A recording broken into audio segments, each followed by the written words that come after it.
And Chapter 10 is a brief overview on couples and family counseling, which you will receive with Dr. Muller when you take the family counseling course. So again, just a quick overview, introduction to the different sections that we will cover in all of your courses. So just for this class, there's just a few things you need to know, which is understand family life cycle, recognize the issues facing different types of families, discuss family life stressors, describe couple and family counseling theories, and discuss couple and family enrichment.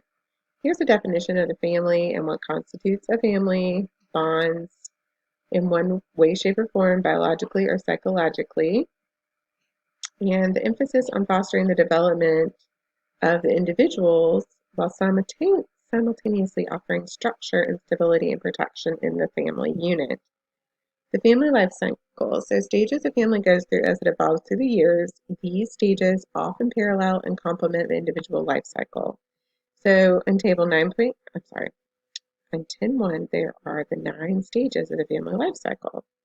You can see for each stage there are practical, emotional, and relational challenges, as well as those potential crises that we go through that need to be addressed. And here they are. Here are those 9 stages that you can see on table 10.1. You go through unattached adult, newly married, childbearing adult, preschool age children, school age child, teenage child, launching center, middle age adults, retired adults. Now we know that there are issues that can come up in each one of these stages, or you may not go to this stage, or you may make different decisions. But um, this is also something we talk about in lifespan development over the summer. So when you have my class over the summer, which is fully online, that's one of the ones that we choose. It's so content heavy that we have it just ready to go online for you. And you can go at your own pace, with your own pace in the summer, as far as listening to the recordings because they're already done from last summer. So you'll get to hear about this as well and understanding that. And just going to briefly go. Make sure you check out that table just so you get an idea of how that works. I think it's pretty self-explanatory. Um, but let's talk about the Circumflex model of marital and family systems. There are 2 dimensions in this model, cohesion and adaptability. They're curvilinear, they're cyclical. Families that are very low or very high on both dimensions seem dysfunctional. Example in the book, rigidly disengaged or chaotically enmeshed. You see how that's going? Uh, and I misspoke. They're not cyclical. They're on a linear line. Okay, so you're going from one end to the other, from disengaged to enmeshed, and neither one is healthy. Enmeshed means you're completely enmeshed with your family. Disengaged means you're just what it says. You're completely disengaged. You're not even checking in with them. Um, So if you're high or low on both dimensions can seem very dysfunctional, whereas families that are balanced would be more in the middle and function more adequately. Families that are most successful, functional, happy, and strong are not only balanced but also highly social. They're committed to one another. They appreciate one another. They spend time together. They communicate. So know these 2 dimensions of the circumflex model. That is disengaged to engaged to enmeshed, and adaptability rigid to chaotic. Adaptability being able to be flexible and change. So, right, if you're absolutely never have any idea what's going on, that will be chaotic. And if the opposite is true with this highly rigid, where there's no room for flexibility, neither of those are good. Let's see if we can find a graphic that might help too. Okay, so in the model, we have the different quadrants here. This is that circumflex model. So you can actually look in Google Images and find it, and I'm sure Dr. Muller is going to cover it adequately when you get into the family. And here is just a better graphic. I thought we could see a little bit better, but you've got cohesion on the top and adaptability over to the left, and you've got the different quadrants. So if you're chaotically disengaged versus um, flexibly disengaged or biologically separated. So there's different ways to look at this model. So it's definitely more complex than you have it outlined in your text. So just wanted you to kind of see that. But it just makes sense if you're going to be more in the middle of is healthy versus going to one extreme to the other. That's probably the best way to think about it so you don't get confused. But as you build your knowledge and your skills over the course of the next 2 years, you'll start to learn more about this when you get into that class. Okay, let's keep going. So now you kind of know what that is. I just need to find, oh, that's not where we are. We already done that one. We're on chapter 10. Okay, now there are many qualities of healthy families and they're in your text. Um, they can be they should be committed to each other, appreciate one another, spend time together, be able to communicate. They also have a high degree of religious or spiritual orientation, which of course could lend itself to those other qualities, and able to deal with crises in a positive manner. Conversely, when there's family dysfunction, there are certain terms we use to outline what that looks like. And we've already talked about one, and that's Circuflex Model, which is enmeshment. You see this a lot, and some of us may come from families that are also enmeshed. Family environments in which members are overly dependent on each other. It's called undifferentiated. So you never differentiate from the parent. For example, mother and daughter being inseparable, completely enmeshed with each other, relying on each other, no boundaries. You'll see this a lot in your practice and maybe even picking up on things in your own family system. But it's very important for us to move out of enmeshment if culturally appropriate, of course. And then we have triangulation. This is also something that you may be familiar with. It's when one person's pulled to another one. So um, trying to please two parents who disagree with each other. So the adolescent's being pulled in different directions. Triangulation is a really common term in marriage and family therapy. So it stands to reason that our field has also grown through the years in our awareness of multiculturalism, LGBT community, etc. And in the past, they focused on nuclear families that were perhaps white, two parents and a child. They didn't, early research, that was mainly the focus. And so, luckily and thankfully for us, we have evolved and now don't look at a family just in that way. Um, Kind of those 9 points of a family, right? Making sure that we are careful to not impose our beliefs or values on what a family should look like. So I was careful to say that earlier, like depending on what the family is, how the family is comprised, and making sure that we understand the family can be anyone that makes up that system. It doesn't necessarily have to be blood related. It could be the family that people have created for themselves to be healthy. So we have minority ethnic families, um, often misunderstood by majority culture. This we've led to prejudice and flaws in our data, right? About collecting data about these families. And bias has really been a problem.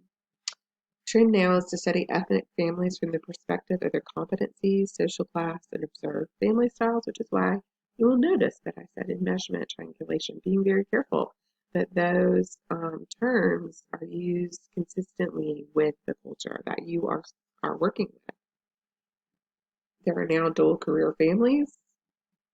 Case in point, my own. We both have careers. Women are in the workforce, and balancing those is very different. And so read through that and just understand we have to be really flexible in working with those families and not impose biases on them. And we have a lot of single parent homes, predominantly led by mothers, but there are more and more fathers who gain custody of their children each year. How do you help those families find support? How do you help them guide them through that? And there are people who obviously don't have children. They either can't or they don't want to. And back in those 9 stages, that was something of note. There were several stages there that those couples will not go through. There are people who are divorced and remarried, and there are gay and lesbian families. Look at the next slide. That's a really exciting thing. Families in which the parent are is our spouses are gay or lesbian and they have children. Um, they come to therapy with the same issues as anyone else: communication problems, parenting issues, concerns related to intimacy. Um, they may or may not come with concerns about being in a same-sex relationship. That's not. Remember, we always go with the goal that the client comes in with. They may be coming for their relationship help. And how can you be effective not assuming the reason that they're coming is their sexual orientation?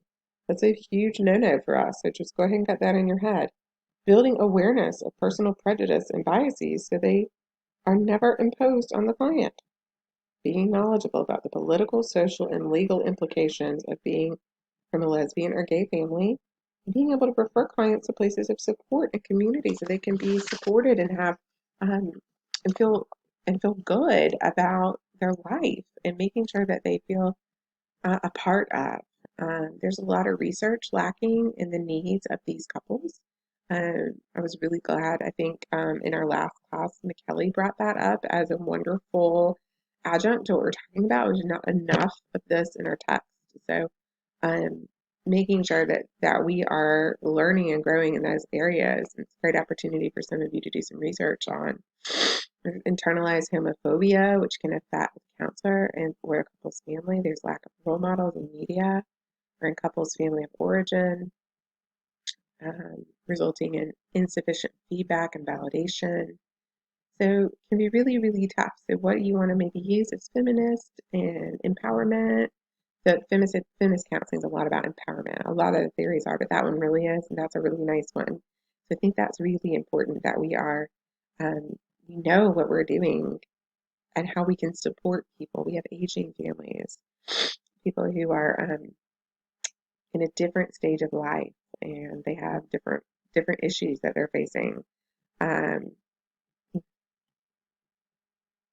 Making sure you understand the benefits and the disadvantages of multi-generational families. People are living longer, and people are having children later. We can have multiple generations in a household, and what is that like, and what kind of role do you play as the therapist in those families? In military families, they have their own culture in the military, and it's good for us to know about that. I've attended several workshops on that and try to understand the different culture that a lot of people who I've worked with in the military have a different view of many things. If you don't understand that, you could impose the wrong thing on them. And military families are those who have at least one family member enlisted in the armed forces. So really important to read over that on page 246. Military families move a lot and they live in constant stress of not knowing what could happen. And also, a lot of your military clients, while there is certainly prejudice and racism in the military, they often struggle with those concepts because of the unit mentality, um, and may say, hey, that doesn't affect me. You know, I had all these different people, cultures in my unit, different races, different backgrounds. And so it depends. You really have to follow your client and make sure that you're not arguing with them or trying to be disrespectful of the military culture and how they've been trained. There's a wonderful resource for you. A book called Counseling Military Families is a tool, um, and that will be an excellent thing to get. Counseling Military Families. I may put that on the Connect page. Really important to understand that. And if you don't ask, tell me about what it's like to be in the military and the culture. Be inquisitive about your client's life. And let's move into family life stressors. There's a model called the flow of stress through a family on figure 10.2. Figure 10.2. So you can take a look at that and kind of follow along. Stress is obviously a normal part of life, but in your textbook, it talks about how they categorize the different types of family life stressors. So they have these vertical stressors, which are just like what they sound like, passed down ancestral trauma, like we've discussed. You've had people in your family line that traumatic things happen to. Then there's also the family patterns that are passed down and the myths. secrets, and legacies. This can be positive or negative. But then we have the horizontal stressors. Those are in the present. So developmental issues that come up, right? Issues in our marriage, issues in work, life transitions, or things kids go off to college, etc. Carter and McGoldrick have the flow of the stress through your family that is in the bottom of your text that I mentioned earlier. Make sure that you look at that. It's got the individual, immediate, extended community, and larger society kind of looking at those different systems and how they impact the individual. And you've got the vertical stressors and the horizontal coming down and across. And so you see the impact of those different layers of your stress. And then we also have different types of stress, like developmental stressors. Those are things like I just talked about, whereas you may have your kids go off to college and it creates problems for you, or you lose your job. There's situational stressors, or like, I'm sorry, retire would be more of a developmental stressor, like that developmental milestone, like normal things that we go through. And situational stressors can be things like issues in school or work, you write a difficult colleague. And then there are these things that come that we're just totally not prepared for, right? Events that come too soon, like losing a parent, a loss of a job, like that would be more here. So my apologies on that. Developmental is more like a normal developmental stressor that causes problems, and you would need to be able to assess that when the client comes in. So, so it's when this will make a lot more sense when you have lifespan development, because we talk about this, and then also when you have the family class, you're really going to start to understand all of these concepts as they come together. Remember, this is just an introduction, so don't get overwhelmed. And there are, of course, these prevalent family stressors that we look at in families, and I'll tell you, this is really what people come to counseling about. The family, this is it.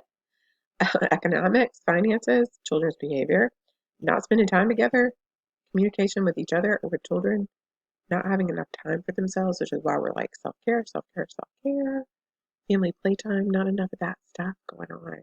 So those are the things that are most prevalent that people come in for counseling for families. And then couples, there it is again, finances, children, fidelity, infidelity, and one of the number one things that brings our thinking they're unfaithful communication and compatibility. So if you're thinking about being a marriage and family therapist, this is really where you're going to focus most of your time. We have a wonderful marriage and family therapist in my practice, and it's been a fantastic asset to us. And also, Dr. Muller is a marriage and family therapist, and so you're going to learn all of these things. There are different counseling, couples counseling approach that they have different theories that are more focused just on couples.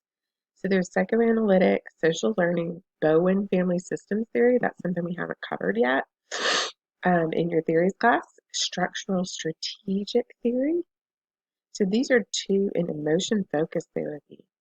That's what I have Sarah, Dr. Kitchens in my practice being trained in right now, and it is fantastic. It is evidence-based, and it is really, really great. Really focused on the emotional response, the trigger, and the two emotional response systems.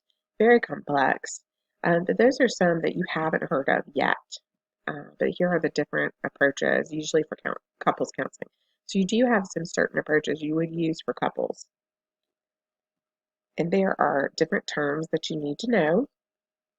So just make sure you understand these family counseling. So it's a little bit different. As a family counseling, you're going to have some different terminologies, some different ways you do this because you have perhaps a whole family in your office or on Zoom at this point. So you need to know some of these terms, and you'll learn them again in the family class. So circular causality, family members affect each other for better or worse, and the family as a whole through multiple interactions. Amen to that. Non-summativity, the family is greater than the sum of its parts. Equifinality, the same origin may lead to different outcomes, and the same outcome may result from different origins. A communication, all behavior is seen as communicative. So it's important to attend to content and the relationship, so the message is being sent.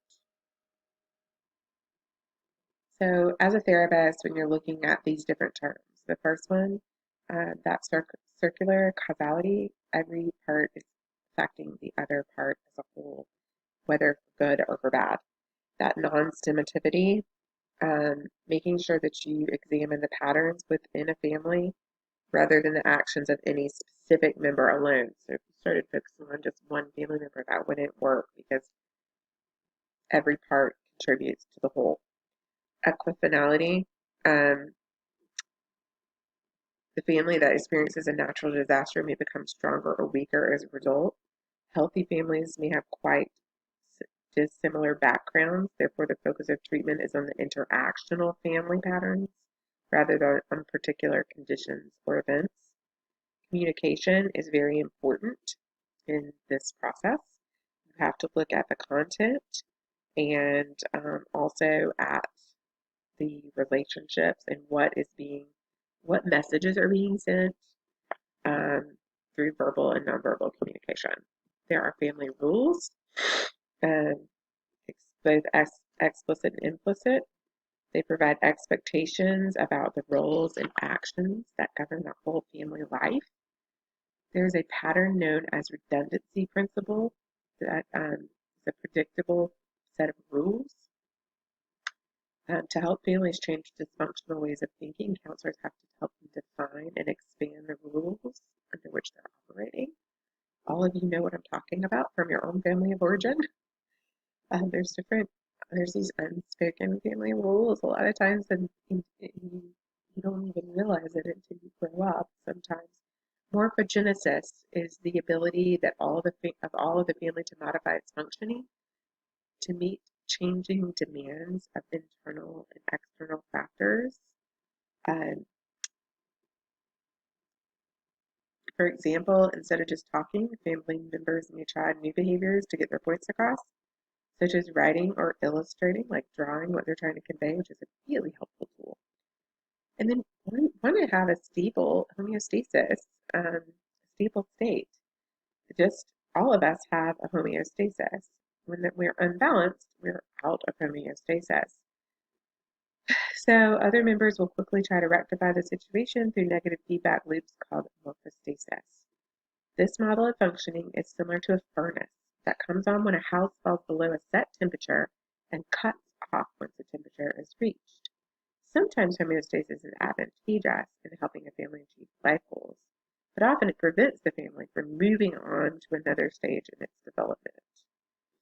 So you need to be very familiar with those, and you're going to learn all of this when you go into Dr. Muller's class. So no worries. I'm not going to go into all of these different approaches, but just read through them and kind of know what the family approaches are. You don't have to memorize really, this more for theories, but just kind of have an idea what a family counseling approach would be, like a test question maybe. All of the following are family counseling approaches except, and it may have like feminist counseling as the, something that is not one of these. So just kind of know which ones there are. And I would probably do a very a visible question. So something that is very easy for you. So don't stress yourself out on that. I just want you guys to kind of know the general ideas of this PowerPoint. These are just quick overviews. I kind of have to push it all together because I don't expect you to know all of this. Um, Couple and family enrichment. These are different ways and retreats and enrichment experiences that families and couples can take part in. You guys hear about a lot of times they're Christian based or these couples retreats and in marriage intensives and things like that. Um, you have to make sure that you go to the right thing for that. And sometimes that can be, I tell you, I've heard horror stories about these and I've heard great stories. Right now, I'm working with someone out of Florida who does these intensive weekends for infidelity, and it has been unbelievably remarkable. It's really intensive and it's very expensive, but they could afford it, and I found this for them, and it's working. It's pretty amazing what kind of change has happened as a result of it. Professional associations for marriage and family therapy are different, and so is their license. So that's another thing that you need to know. So we are LPCs. When you graduate from this program, you'll be eligible to be a licensed professional counselor. You can get some extra courses to go on and get your MFT, and we have talked about adding that on at the college ourselves. But um, they have a different association and they have a different skill set. Marriage and family therapy, they really focus on marriage and family. And if you want to do couples, you need to get the extra certifications to get to say that you're a marriage and family therapist. I don't think anyone coming right out of our program would be ready to be a marriage and family therapist, but you could do some extra things to get yourself ready. I won't allow anyone in our practice to do couples unless they have specific things in place and specific trainings. And Dr. Muller has a marriage and family counseling degree. His master's is in that. So talk to him about that if you're interested. We can work with you to get you there. Your your degree will let you to be an LPC. That doesn't mean you can't specialize in marriage and family if you get more training. But we have our very own association. They have their very own association. It's different, right, than ACA. This is the American Association for Marriage and Family Therapy.